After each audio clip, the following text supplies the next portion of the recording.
ఒక పక్క కూతురు క్యారెక్టర్ని అసాసినేట్ చేస్తున్న క్రమంలో అనేక రకాల ఆరోపణలు కూతురు పైన చేస్తున్న క్రమంలో తన కూతురు తను ఎవరైతే మోసం చేశారో అతను కావాలని పోరాటం చేస్తుంటే ఆ తండ్రి కూడా కుమార్తెకు అండగా నిలిచి గుండెల్లో పెట్టుకుని కాపాడుకుంటూ ఉన్నారు రామారావు. ప్రస్తుతం రామారావు మనకు లైవ్లో అందుబాటులో ఉన్నారు. రామారావు నమస్తే అండి. నమస్తే అండి. మీ చూస్తున్నామండి రోజు లావణ్య గారు చేస్తున్న ఫైట్ చూస్తూ ఉన్నాం, ఆవిడ పడుతున్న బాధ ఆవేదన అంతా కూడా చూస్తున్నాం. నిన్న ఆవిడ ఆత్మహత్యాయత్నం చేస్తానంటూ సమాచారం కూడా ఇచ్చినట్టుగా తెలుస్తోంది.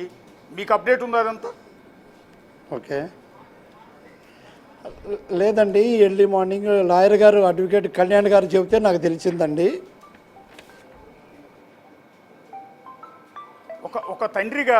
ఒక తండ్రిగా ఈరోజు మీ కూతురికి పూర్తి స్థాయి అండదండలు అందిస్తూ ఉన్నారు. మీరు పూర్తి స్థాయి సపోర్ట్గా నిలుస్తున్నారా?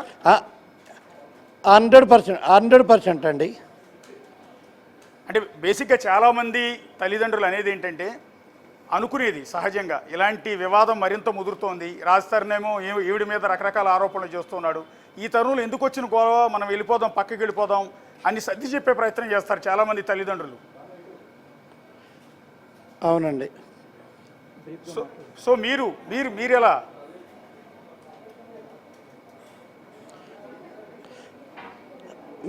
మేము 100% మా పాపకు 100% మా పాప జెన్యూన్ అండి. అలాంటి బ్యాడ్ హ్యాబిట్స్ లేదు. మా పాప 100% కడిగిన ముత్యమేనండి. ఎప్పటికైనా కూడా అంతే, 100%గా. అంటే ఇంత వివాదం ముదిరిన తర్వాత లావణ్య నాకొద్దు అని రాజస్థాన్ చెప్తూ ఉన్నాడండి. ఈ సందర్భంలో ఇంకా రాజస్థాన్ వద్దంటాడండి. అవునండి, 100% వాళ్ళిద్దరు కలవాలి, వాళ్ళిద్దరూ ఉండాలి నాకు, బస్ అంతే. అంటే రాజస్థాన్ వద్దంటూ ఉన్నాడు, ఎవరైనా కూడా ఇద్దరు కలపాలి.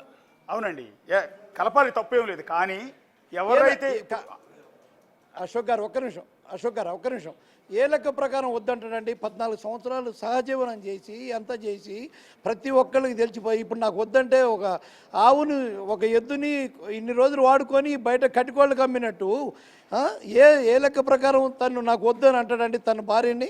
ఇన్ని 14 సంవత్సరాలు సహజీవనం చేసి ఇది ఎంతమందికి సమంజసం అండి? రామారావు, ఇక్కడ మీరు అన్న దాంట్లో ఒక చిన్న కాంట్రడిక్షన్ అశోక్ గారు వినపడుతుంది. జనానికి అర్థం కావటానికి ఒక ప్రశ్న అడుగుతున్నాను. రాజస్థాన్కి ఆవిడ భార్య, లేకపోతే రాజస్థాన్ లావణ్య సహజీవనం మాత్రమే చేశారా? రెండింటికి వేరు, చాలా తేడా ఉంది. లేదండి భార్యనే, 100% భార్యనే. అదే మీరు భార్య అంటున్నారు, మళ్ళీ సహజీవనం చేశారు 14 ఏళ్ళు అంటున్నారు. అందుకని జనాలకు అర్థం కావటానికి అడుగుతున్నా. లేదండి, సహజీవనం అంటే 14 సంవత్సరాలు కలిసి ఉన్నారండి, మేలు భార్యాభర్తలుగా కలిసి ఉన్నారు. అశోక్ గారు అంటే సార్, ఇవాళ రామారావు యాక్చువల్లీ ఏ తండ్రిని ఇలాంటి పరిస్థితుల్లో ఇలాంటి ప్రశ్నలు అడగకూడదు, మాకు కూడా ఇబ్బందిగా ఉంది. కానీ జనానికి తెలియటం కోసం మిమ్మల్ని అడుగుతూ ఉన్నా. 14 ఏళ్ల క్రితం వీళ్ళిద్దరూ పెళ్లి చేసుకున్నట్టు ఆధారాలు కానీ, లేకపోతే మీరు కన్యాదానం చేసిన ఆ సందర్భానికి సంబంధించిన సాక్ష్యాలు కానీ ఉన్నాయా?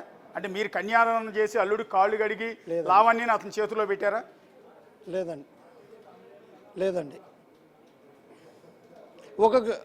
అది మన గచ్చిబౌలిలో ఎల్లంప టెంపుల్ దగ్గర మ్యారేజ్ చేసుకున్నారండి, ఎవరికి తెలియకుండా. ఆ దేవుడికి వీళ్ళిద్దరికి తప్ప మూడో పర్సన్కి తెలియదండి. అది చేసుకున్నాక మాత్రం వాళ్ళ పేరెంట్స్కి మాకు చెప్పిందండి మా పాప. కానీ ఈ 14 ఏళ్ల సహజీవనంలో భవిష్యత్తులో ఇలాంటి తలనొప్పులు వస్తాయి. అఫీషియల్గా అధికారికంగా మనమే వాళ్ళ తల్లిదండ్రులు, మీ తల్లిదండ్రులు కలిసి మళ్ళీ పెళ్లి చేసే ప్రయత్నం ఏం చేయలేదా?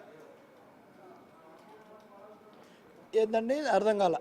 అంటే మీరు రాజస్థాన్ తల్లిదండ్రులు కలిసి మళ్ళీ వాళ్ళిద్దరికీ మీరందరూ కలిసి పెళ్లి చేసే ప్రయత్నం ఏం చేయలేదా? పెళ్లి చేయాలనే ఉన్నామండి. తను షూటింగ్లో బిజీ ఉండి షెడ్యూల్లో టైం లేక అట్లా నానబెట్టుకుంటూ వచ్చాడండి. మీ అమ్మాయి మొన్న ఒక మాట చెప్తూ ఉన్నారండి, నాకు అబార్షన్ చేయించాడు, అది మిస్క్యారేజ్ కూడా అయ్యింది, అది రాజస్థాన్ సాక్ష్యం, ఆ రోజు హాస్పిటల్కి సంబంధించిన డాక్యుమెంట్లు కూడా ఉన్నాయని. ఆ రోజు మీరు కూడా వెళ్ళారా హాస్పిటల్కి? హాస్పిటల్ మా వాళ్ళు వెళ్ళారండి, నేను వెళ్ళలేదు. మరి ఈ 14 ఏళ్ల పాటు ఫ్యామిలీ వెళ్ళారండి. ఈ 14 ఏళ్ల పాటు మీ అమ్మాయిని రాజస్థాన్ బాగానే చూసుకున్నాడండి? పర్వాలేదండి, చూసుకున్నాడండి. మేము కూడా హెల్ప్ చేస్తున్నాం కదండి, ఆర్థికంగా కానీ దేనికైనా కూడా వాళ్ళకి మేము కూడా వెనకాల నుండి హెల్పింగ్ చేస్తూనే ఉన్నామండి. ఇప్పుడు కాదు, 14 సంవత్సరాల నుంచి కూడా తను ఉయ్యాల జంపాల స్టోరీ స్టార్ట్ అండి తన కెరియరు. అప్పటి నుంచి కూడా ఇప్పుడు దాకా కూడా ఆర్థికంగా నేను కూడా రాజ్ తరుణ్ని వాళ్ళ కుటుంబానికి ఆర్థికంగా హెల్ప్ చేశానండి. మరి ఇంత బాగా చేసినప్పుడు, ఇంత బాగా చూసుకున్నప్పుడు ఈరోజు మీ అమ్మాయిని అతను ఎందుకు వద్దనుకుంటున్నాడు అనుకుంటున్నారు మీరు? అశోక్ గారు మీకు ఒకటి చెప్పనండి, ఇప్పుడు వాళ్ళిద్దరికీ కారణం కర్త కర్మ క్రియ. ఒక మల్వి మాల్హోత్రా అనే ఒక చీడ పురుగు ఎంటర్ అయింది గురువు గారు, అర్థమైందండి?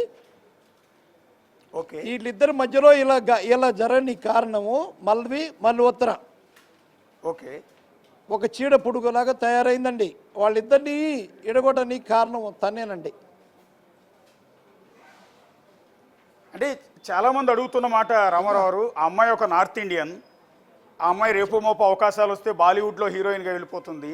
అలాంటి అమ్మాయి వచ్చి ఈ రాజ్ తరుణ్ లాంటి వ్యక్తిని, ఇలాంటి హీరోని, అంటే ఒక విధంగా చెప్పాలంటే రాజ్ తరుణ్ ఏమి తెలుగులో టాప్ హీరో ఏం కాదు. సో ఏ ప్రభాసో, ఏ మహేష్ బాబు, ఏ వెంకటేష్ వీళ్ళ వెనకాల పడిందంటే అర్థం ఉంటుంది.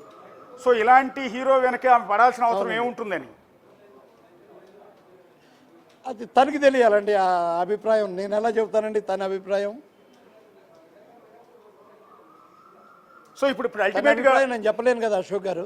ఎస్ సార్, ఇప్పుడు అల్టిమేట్గా మీ అమ్మాయి భవిష్యత్తు ఏంటండి? ఏం లేదండి, వాళ్ళిద్దరిని కలపాలనే నా కోరిక అండి.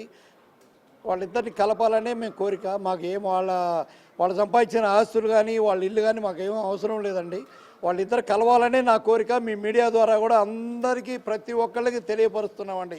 వాళ్ళిద్దరిని కలపాలనే కోరిక కానీ వేరే ఉద్దేశం ఏం లేదండి అశోక్ గారు. కానీ అతను వద్దంటున్నాడు కదా, నాకొద్దు, ఆవిడ ఎలా ఆల్రెడీ వద్దంటాడండి? ఏ లెక్క ప్రకారం చెప్పండి చెప్పండి చెప్పండి సార్, మీరు చెప్పండి, చెప్తున్నారు. నేనేం చెప్పలేదు, మీరే మాట్లాడి కట్ చేశారండి. దానికి నేను బాధ్యుడిని కాదు. ఎస్ సార్, ఇప్పుడు అతను ఏమంటున్నాడంటే ఇలాంటి అసలు ఆవిడికి నాకు ఎలాంటి సంబంధం లేదు, సహజీవనం చేసిన మాట లివింగ్ రిలేషన్లో మాత్రమే ఉన్నాము. ఒకటి, నేను ఆవిడని పెళ్లి చేసుకోలేదు.